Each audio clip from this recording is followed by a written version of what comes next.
Oke, selamat malam teman-teman, selamat datang di Tongchat. Kali ini kita ngomongin tentang berbisnis ya, tips memulai bisnis.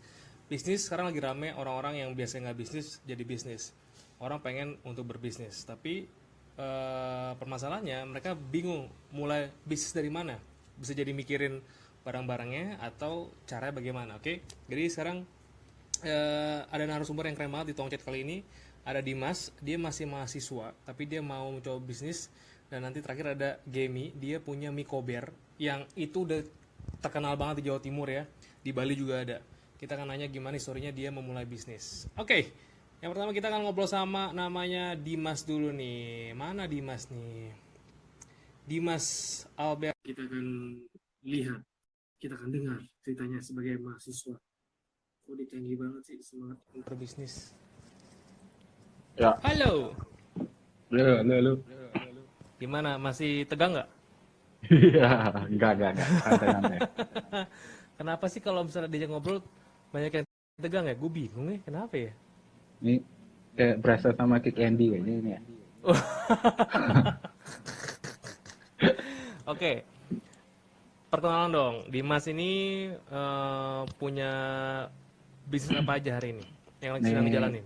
Kalau yang masih jalan sampai sekarang tuh bebek pedas Madura sama ini yang baru nih, Mulyo masker.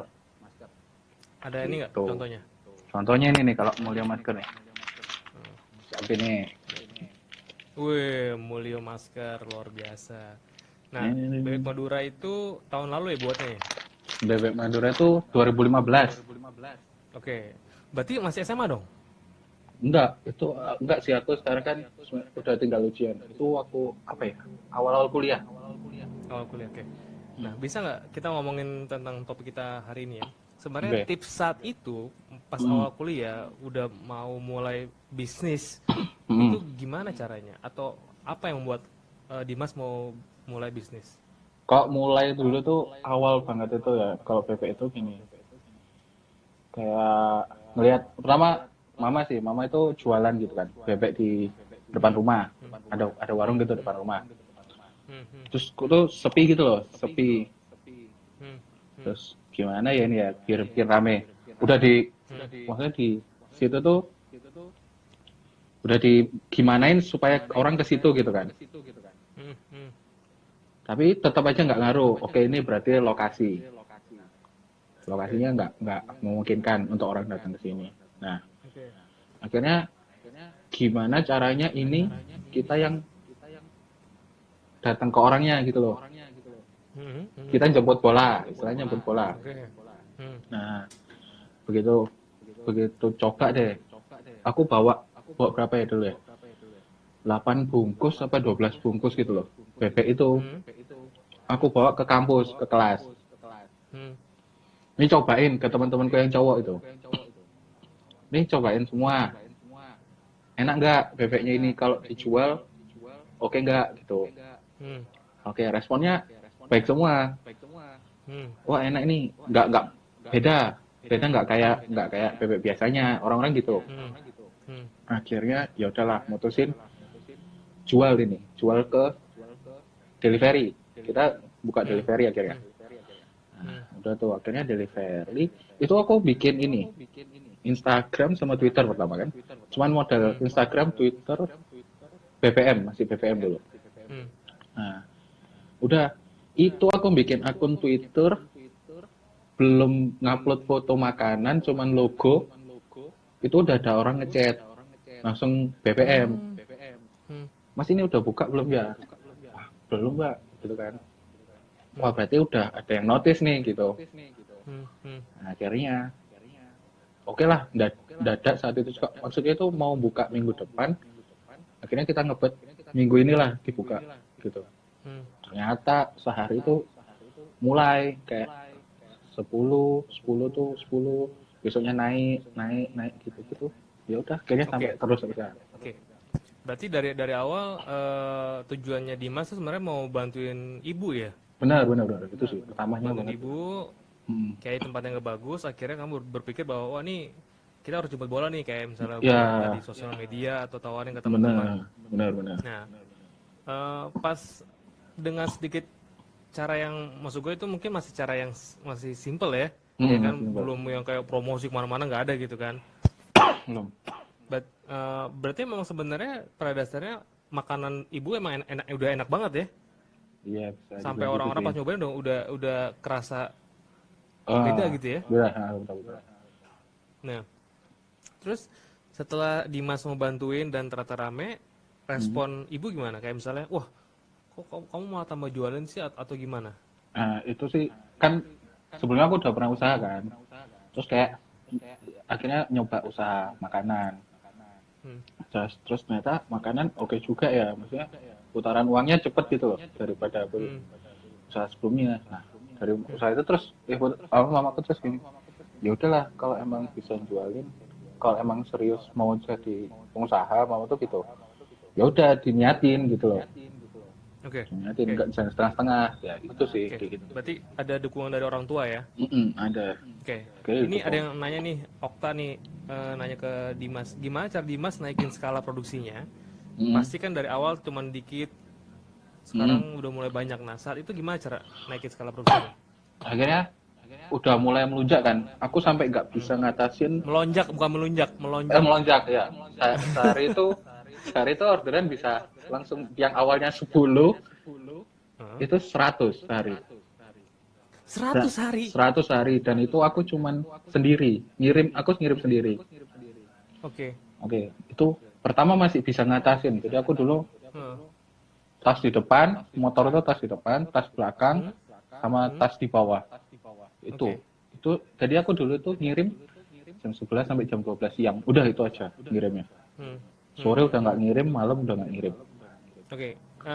Jadi Terus akhirnya aku pas mulai naik, oke, mulailah kayaknya aku hire orang deh gitu buat ngirim, buat produksi kayak gitu. Terus akhirnya setelah itu kita buka tempat. oke, berarti yang masak baru ibu doang saat itu. Saat itu sebelum itu masih itu. Oh tapi kita nggak berani ngasih ke orang sih. Jadi cuman orang yang kayak gini loh, bungkusin aja gitu aja. Jadi kalau Oh, masak jadi tetap nggak makan tempat masak itu tetap cuman mama yang masak. sampai sekarang. Sekarang udah nggak aku sekarang. Oke, Ya oke, udah oke, udah. oke. Terus dari 10 sampai ke 100 tuh Dimas ngapain? Itu tuh Bisa gini, segitu. gimana ya? Kalau dibilang dulu sama sekarang itu ada bedanya sih.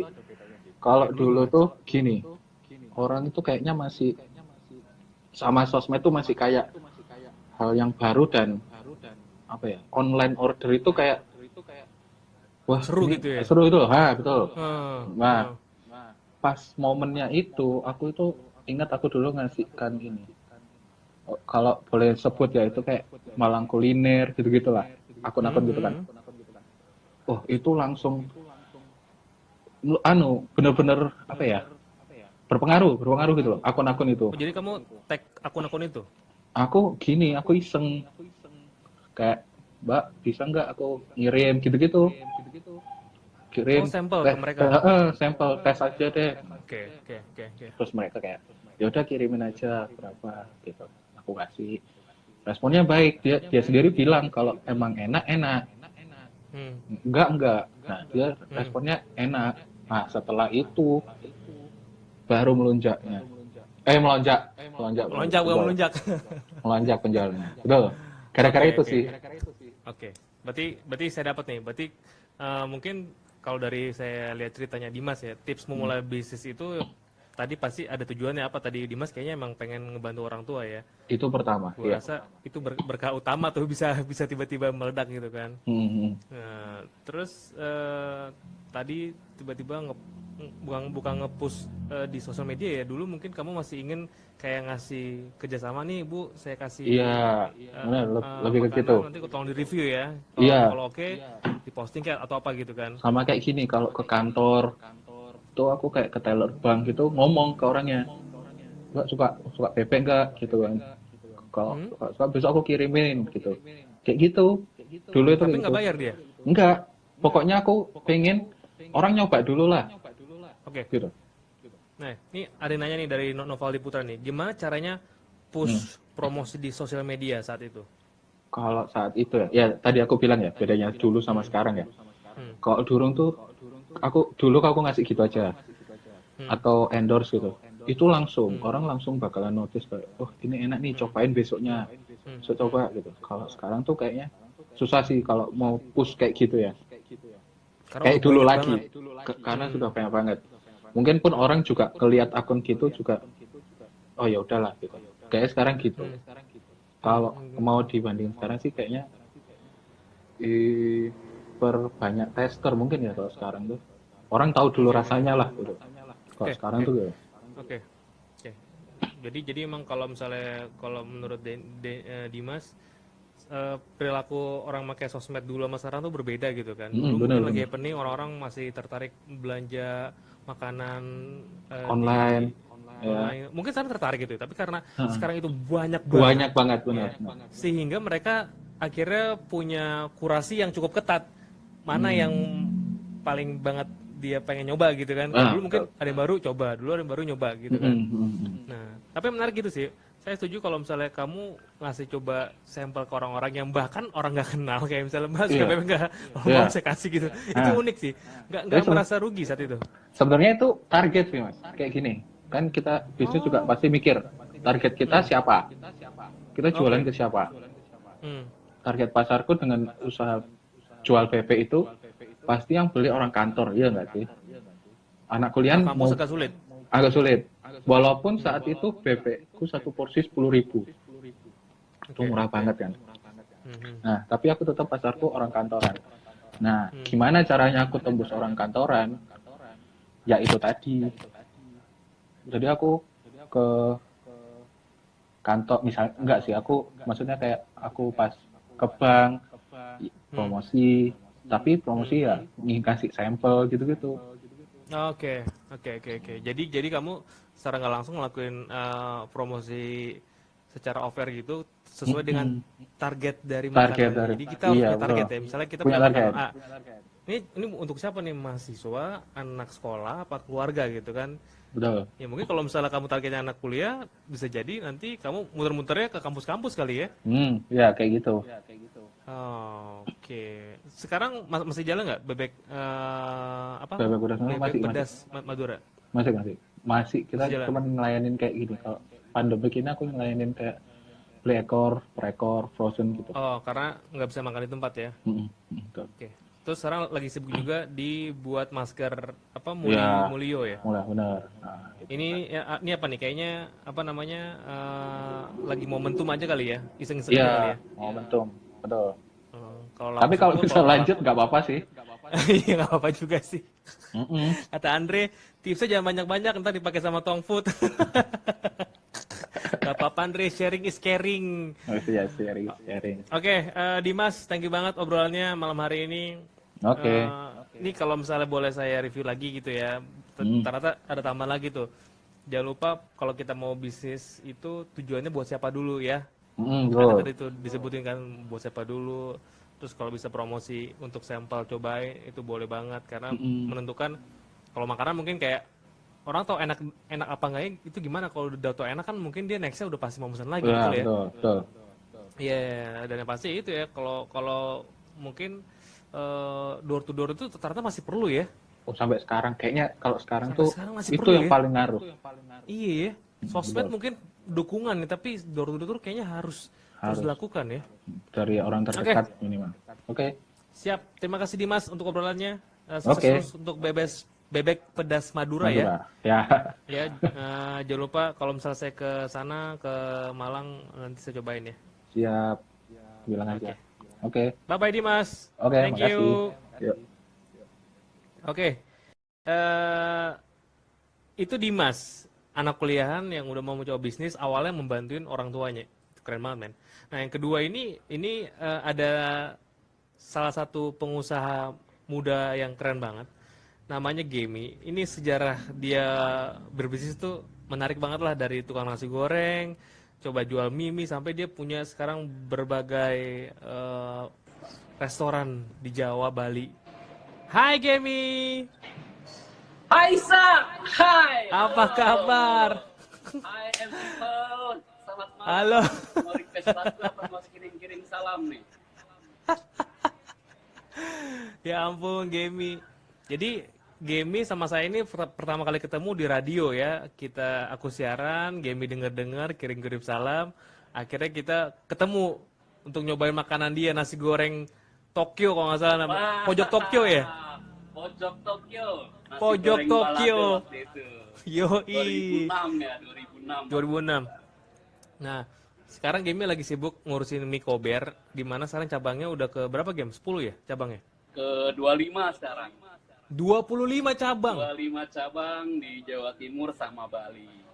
Oke, nah kalau kita ngomongin sukses story-nya, wah itu banyak lah. Tapi aku mau lebih ngomong ke tips memulainya dulu game. Ini kan orang kadang-kadang mulai itu kan pasti ada momentumnya ya, ada Betul. suatu hal yang membuat dia bisa mau mulai. Nah, saat itu apa?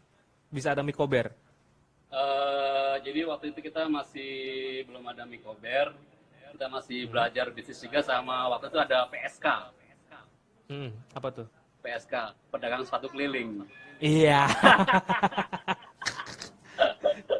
Zaman itu kita jadi PSK ya kan. Itu Ah, adalah apa namanya metode-metode bisnis pada zaman perkuliahan dan era-era belajar dan masih apa namanya minimalis dari segi-segi apa semua minimalis, jadi minimalis promosi apa, jadi kita sendiri yang harus bekerja keras keliling jadi pedagang sepatu keliling ya waktu itu ke perkantoran, perdistroan, apa namanya ya semualah, kos-kosan bahkan. kos-kosan, iya. Jadi pada waktu itu juga pas itu PSK sudah menjadi habit untuk kalangan mahasiswa, pengen beli sepatu kemana sih? Nah waktu itu kan ada di PSK.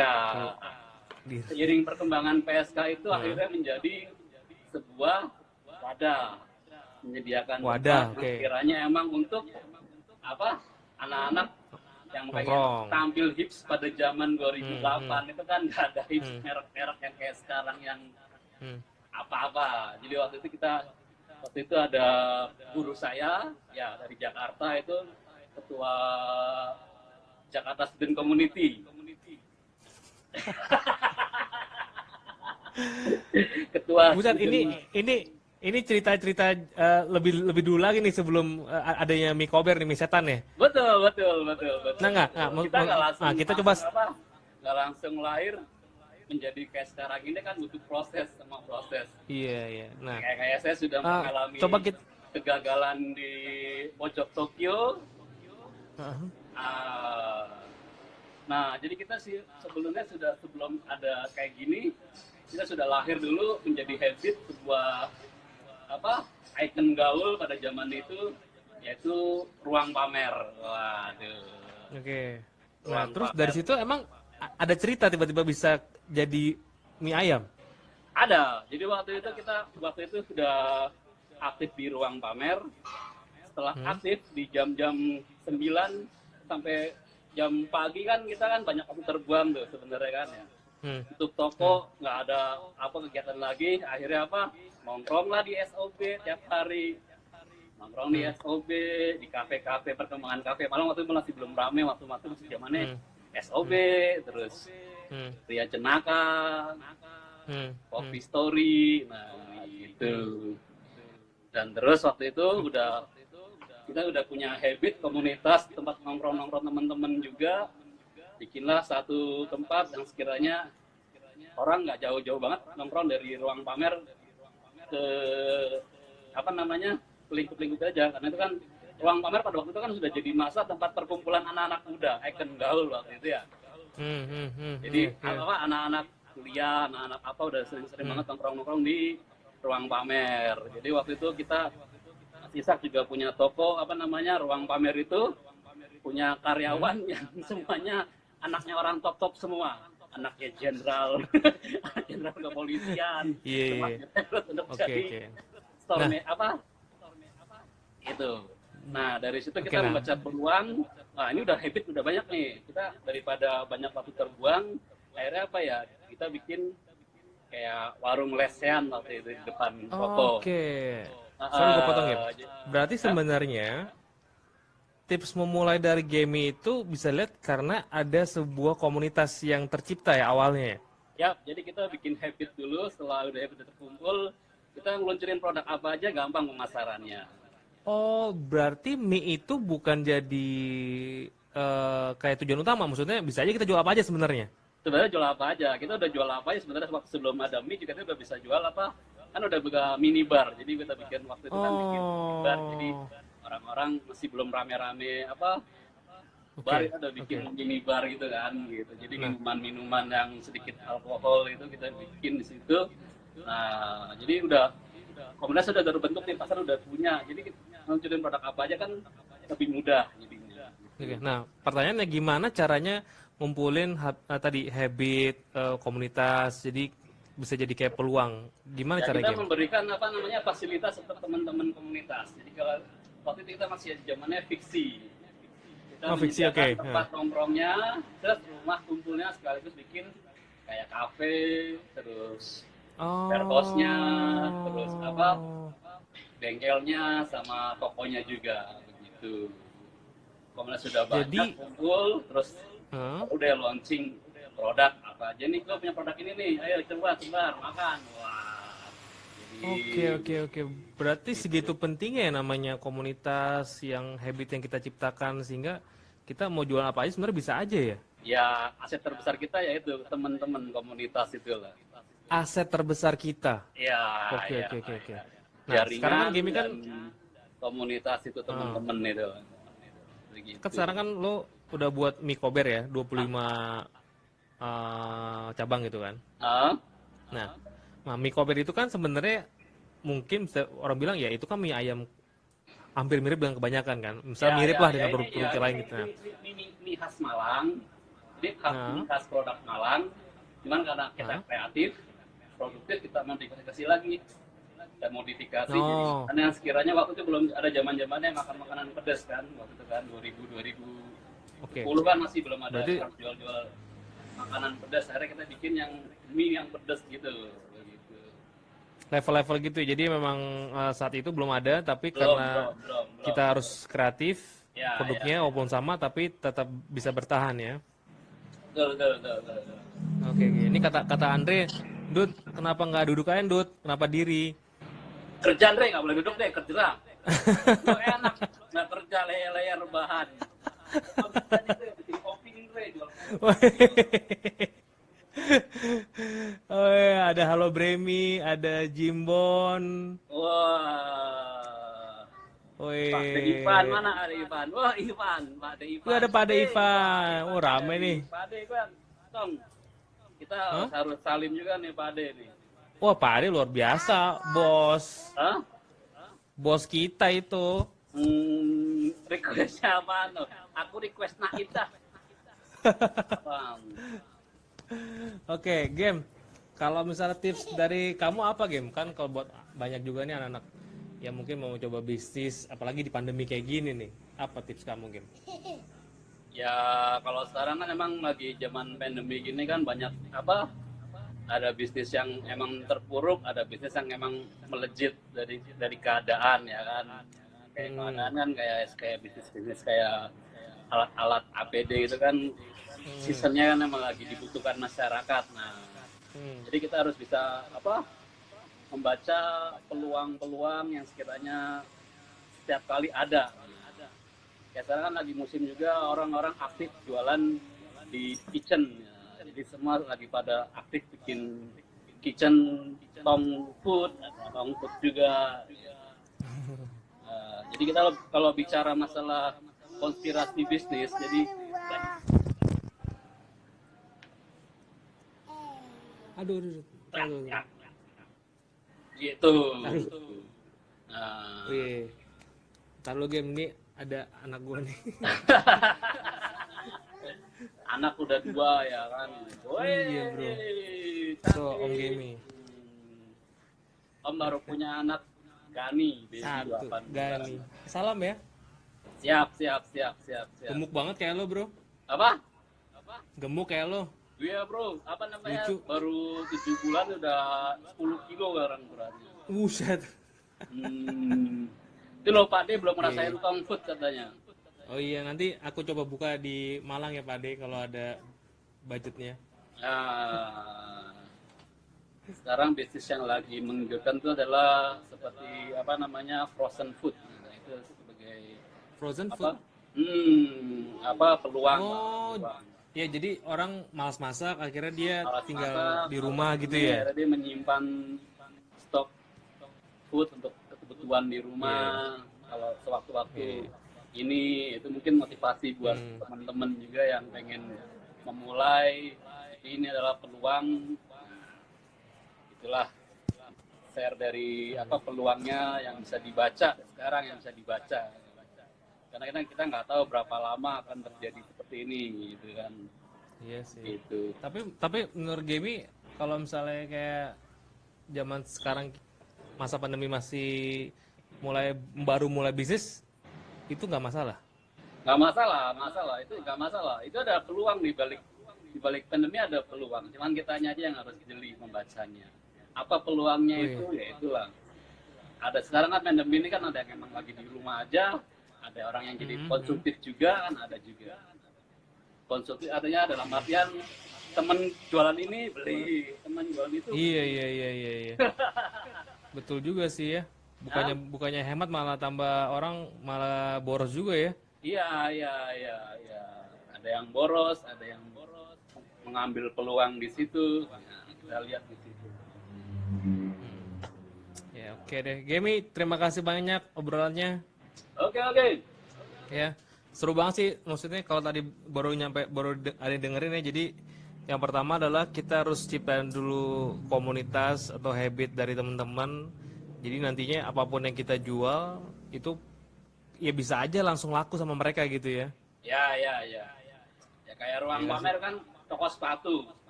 Kan berkembang jual apa, baju bisa jalan. Iya, betul. Terus jangan lupa tadi selalu kreatif sama apa produknya ya. Kalau yang sama, jangan disamain, harus cari yang berbeda kan. Ya sama nggak apa-apa, yang penting ada nilai plusnya dari itu produk yang sama itu. Oke. Siap, Game. Terima kasih banyak di Game. Oke. Sampai ketemu lagi di Sampai jumpa. Malang. Sehat-sehat brother ya. Salam buat istri, salam buat anak ya. Siap. Sukses buat Mikobernya brother. Amin brother. Dadah Gemi.